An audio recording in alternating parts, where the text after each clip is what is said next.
Class 7 student Bengali second language ক্লাসে আজকে আমরা উপস্থিত হয়েছি।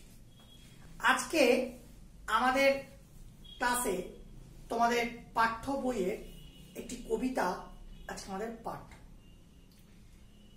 আমরা যে কবিতাটি নিয়ে আজকে আলোচনা করব সেই কবিতাটির নাম হচ্ছে কাজী নজরুল ইসলামের লেখা সাম্যের গান। কবিতাটি কাজী নজরুল ইসলামের লেখা একটি অন্যতম অনবদ্য কবিতা। কবিতাটির মধ্যে দিয়ে কবি সাম্যের কথা বলেছেন। কবি দরিদ্র শ্রমজীবী মানুষের কথা বলেছেন। কবি এই কবিতায় সেই গরিব মানুষগুলোর কথা বলেছেন। তাই আমরা প্রথমে একটু কবি সম্পর্কে একটু আলোকপাত করে নেব। কবি কাজী নজরুল ইসলামের জন্ম 1899 খ্রিস্টাব্দের 24শে মে বর্ধমান জেলার আসানসোল মহকুমার চুরুলিয়া গ্রামে। তার বাবা ছিলেন কাজী ফকির আহমেদ, নজরুলের ডাকনাম ছিল দুখু মিয়া, এবং তিনি দারিদ্র্যের কারণে খুব বেশি দূর পড়াশোনা করতে পারেন। তার ছোটবেলাটা খুবই কষ্টে কেটেছে, কারণ তার খুব অল্প বয়সে তার পিতৃবিয়োগ হয়। তার মাকে নিয়ে তাকে থাকতে হয়। সে খুব কষ্টের মধ্যে দিয়ে তার জীবনযাপন করেছেন ছোটবেলাটায়। 1917 খ্রিস্টাব্দে তিনি যোগ দেন সৈনিকের কাজে, এবং তিনি সেই সময় থেকেই কবিতা ও গান রচনা করতেন। তার গান এবং কবিতার মধ্যে দিয়ে একটা আলাদা রকম উদ্দীপনা, আলাদা রকম বিদ্রোহের একটা আলো বা ছটা বেরিয়ে আসতে থাকে। তাই কবিকে আমরা অনেকেই বিদ্রোহী কবি হিসেবে চিনি। কবির লেখা গান পরবর্তীকালে নজরুল সঙ্গীত বা নজরুল গীতি নামে মানুষের কাছে অনেক সমধিক কদর পায়। এছাড়াও তার লেখা কয়েকটি কাব্যগ্রন্থের মধ্যে যেমন অগ্নিবীণা, বিষের বাঁশি, ছায়ানট, দোলন চাপা, সর্বহারা, সিন্ধু ইন্দোল প্রভৃতি। কবি তার প্রত্যেকটি কাব্যগ্রন্থ কবিতার মধ্যে দিয়ে মানুষের কথা, সমাজের শোষিত, নিপীড়িত, দরিদ্র, অন্নহীন মানুষের কথা বলেছেন, যাদের মধ্যে দিয়ে কবি সমাজের নতুন প্রেক্ষাপট রচনা করতে চেয়েছেন, যে এই মানুষগুলো চিরকাল এক থাকবে না, এদের পরিবর্তন হবে। শোষক শ্রেণী চিরকাল শোষণ চালাবে না, একদিন শুভ দিন আসবে, যেদিন সকালের সেই সূর্যটা একটা নতুন কিছু বার্তা দেবে।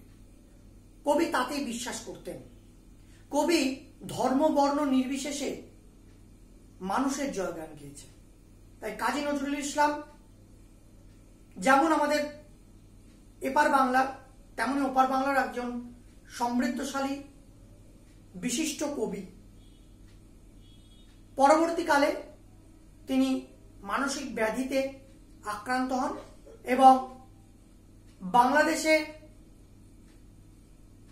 ঢাকা শহরে 1976 সালের 29শে আগস্ট তার জীবনাবসান হয়। এবং কবির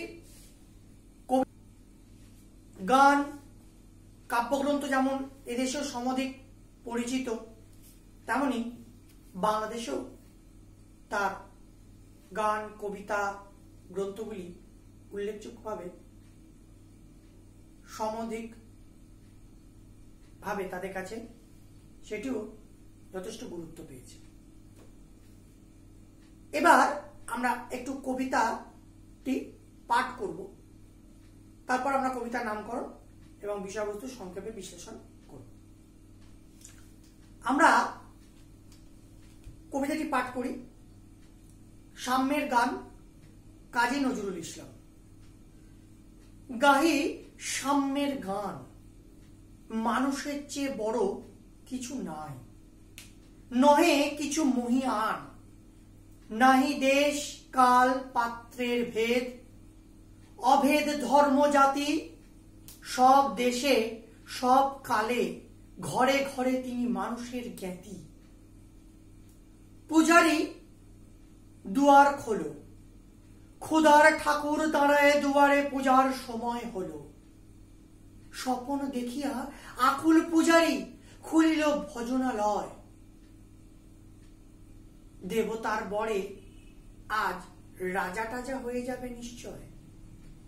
জীর্ণ বস্ত্র শীর্ণ গাত্র ক্ষুধায় কণ্ঠক্ষীণ, ডাকিল পান্থ দ্বার খোলো বাবা, খাইনি কো 7 দিন। সহসা বন্ধ হলো মন্দির, ভুকারি ফিরিয়া চলে। তিমির রাত্রে পথ জুড়ে তার ক্ষুধার মানিক জলে। ভুকারি ফুকারি কয়, ওই মন্দির পূজারীর, হায় দেবতা তোমার নয়। মসজিদে কাল শিরুনিয়া ছিল, অঢেল গোস্ত রুটি। বাঁচিয়া কি আছে, মোল্লা সাহেব হেসে তাই কুটি কুটি। এমন সময় এলো মুসাফির, গায়ে আজারের চিন। বলে, বাবা আমি ভুকা, ফাঁকা আছি আজ নিয়ে 7 দিন। তেরিয়া হইয়া হাঁকিল মোল্লা, ফেলা হলো দেখি লেঠা। ভুকা আছো, মর্গ ভাগাড়ে গিয়ে নামাজ পড়িস বেটা। ভুকারি কইল, না বাবা। মোল্লা হাঁকিল, তাহলে সালা সোজা পথ দেখ। গোস্ত রুটি নিয়ে মসজিদে দিল তালা। ভুকারি ফিরিয়া চলে, চলিতে চলিতে বলে, 80টা বছর কেটে গেল, আমি ডাকিনি তোমায় কভু। আমার ক্ষুধার অন্ন তা বলে বন্ধ করনি প্রভু। তব মসজিদ মন্দিরে প্রভু নাই মানুষের দাবি। মোল্লা পুরুত লাগাইছে তার সকল দুয়ারে চাবি। আমরা কবিতাটি পাঠ করলাম। এবার আমরা একটু কবিতার বিষয়বস্তু ও নামকরণে একটু সংক্ষিপ্ত আলোচনা করব। কবিতায় আমরা দেখতে পাচ্ছি কবি একটি বিশেষ প্রেক্ষাপট রচনা করেছেন। প্রেক্ষাপটটা আর কিছু নয়, আমাদের চোখে দেখা এই সমাজের মন্দির মসজিদ নিয়ে এত কাড়াকাড়ি, এত ভাগাভাগি, এত বিদ্বেষ, কিন্তু আমরা কখনো ভাবি না যে এই মন্দিরে আদৌ কি ভগবান, এই মসজিদে কি আদৌও আল্লাহ তারা বাস করেন? মানুষই তো সবার ওপরে, মানুষের মধ্যেই তো আসল ভগবান, আসল আল্লাহ, আসল গড থাকে। মানুষের সম্মান, মানুষের ক্ষুধা, মানুষের তৃষ্ণা আমরা যদি মেটাতে পারি, তাহলে হয়তো ঈশ্বর আমাদের উপর তুষ্ট হবে। তাই ঈশ্বর নরের মধ্যেই নারায়ণের রূপকে দেখেছেন। ঈশ্বর সেই কথাই বলছেন তার বিভিন্ন ধর্ম গ্রন্থগুলিতে। পৃথিবীতে যে নানা ধর্ম বর্ণ গোত্র আছে, বিভিন্ন ধর্মের জন্য যে পৃথক পৃথক ধর্ম গ্রন্থ আছে, মানুষের ধর্মগ্রন্থকে খুবই শ্রদ্ধা করে। কবি বলছেন এই কবিতার মধ্যে দিয়ে যে সাম্যই হচ্ছে সেই সকল ধর্মগ্রন্থের মূল উপজীব্য বিষয়। সকল ধর্মগ্রন্থের একটাই পথ, একটাই বক্তব্য।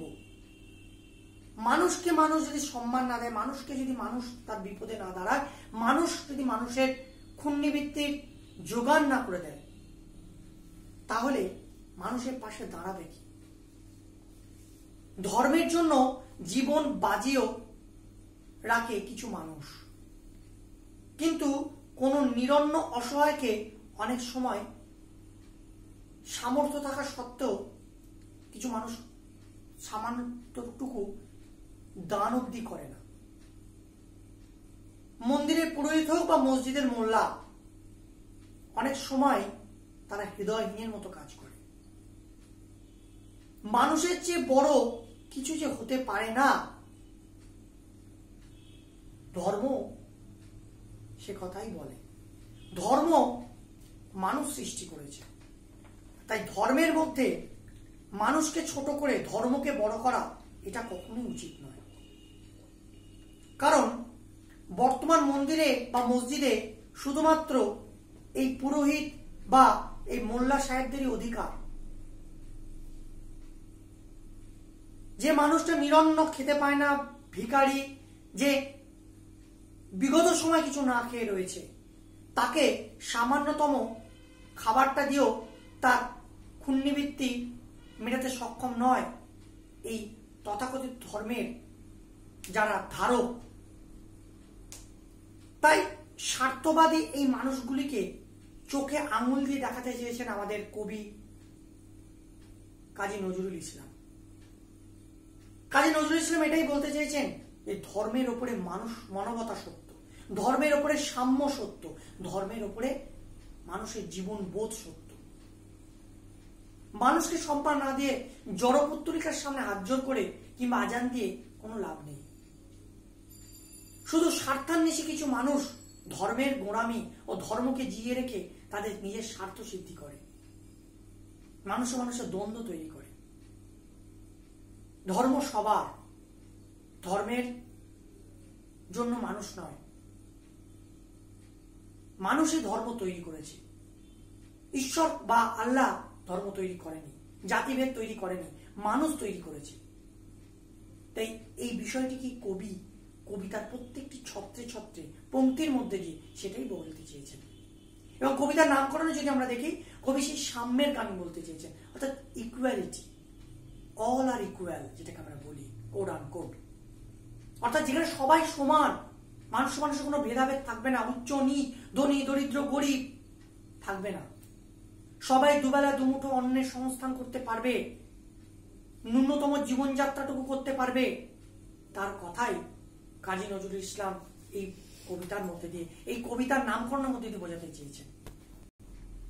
তাই বলা যেতে পারে কবিতার বিষয়বস্তু ও কবিতার নামকরণ যথার্থভাবে সঙ্গত। কবিতার নামকরণের মধ্যে দিয়ে আমরা কবিতার বিষয়বস্তুর একটা আভাস পাচ্ছি যে কবি সাম্যের কথা বলেছেন, সাম্যের গানের কথা বলেছেন, অর্থাৎ সাম্যাবস্থার কথা বলেছেন, সমানের কথা বলেছেন।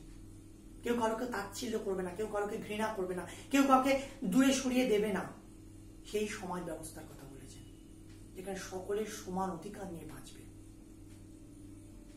আমি বলবো নিশ্চয়ই তোমরা কবিতাটি ভালো করে বাড়িতে পড়বে, কবিতার বিষয়বস্তু, কবিতার নামকরণ ভালো করে বুঝবে এবং তার সাথে সাথে শব্দার্থগুলিও ভালো করে পড়বে, বুঝবে। তাহলে তোমাদের বিষয় সম্পর্কে ধারণা অনেক বেশি স্পষ্ট হবে।